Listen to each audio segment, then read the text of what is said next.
Hi అండి. నేను మీ రమ్య. నేను శ్రీలంకలో ఉన్న ఒక ట్రైబ్స్ గురించి చెప్తానండి. వీళ్ళని వేద ట్రైబ్స్ అని పిలుస్తారంటండి. వీళ్ళ భాష కూడా వేద అండి.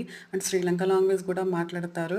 వీళ్ళు అడవిలో ఉన్న జంతువుల్ని చంపి తినేవారంటండి ఒకప్పుడు. ఇప్పుడు జంతువుల హాని కలగకుండా శ్రీలంక గవర్నమెంట్ 1983లో జంతువుల్ని చంపడం బ్యాన్ చేశారంటండి. వీళ్ళు మధుర ఓయా పార్క్ దబానా ప్లేస్లో ఉంటారండి. వీళ్ళ ఇప్పుడు బతుకు తెరువు కోసం గవర్నమెంట్ అది టూరిజం ప్లేస్ కింద చేసిందండి. వీళ్ళు ఇక్కడ ఈ ట్రైబ్స్ దగ్గర మ్యూజియం కూడా ఉందండి. వీళ్ళు అక్కడికి వచ్చే వాళ్ళని కుందవాయి అని విష్ చేస్తారంటండి. వీళ్ళు బాగా అంతరించిపోతున్నారు. ప్రజెంట్ వచ్చి 2500 మంది ఎంతో ఉన్నారండి.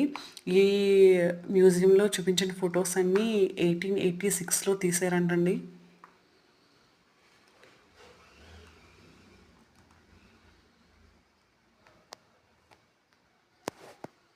వీళ్ళని వైల్డ్ హంటర్స్ అని కూడా పిలుస్తారు.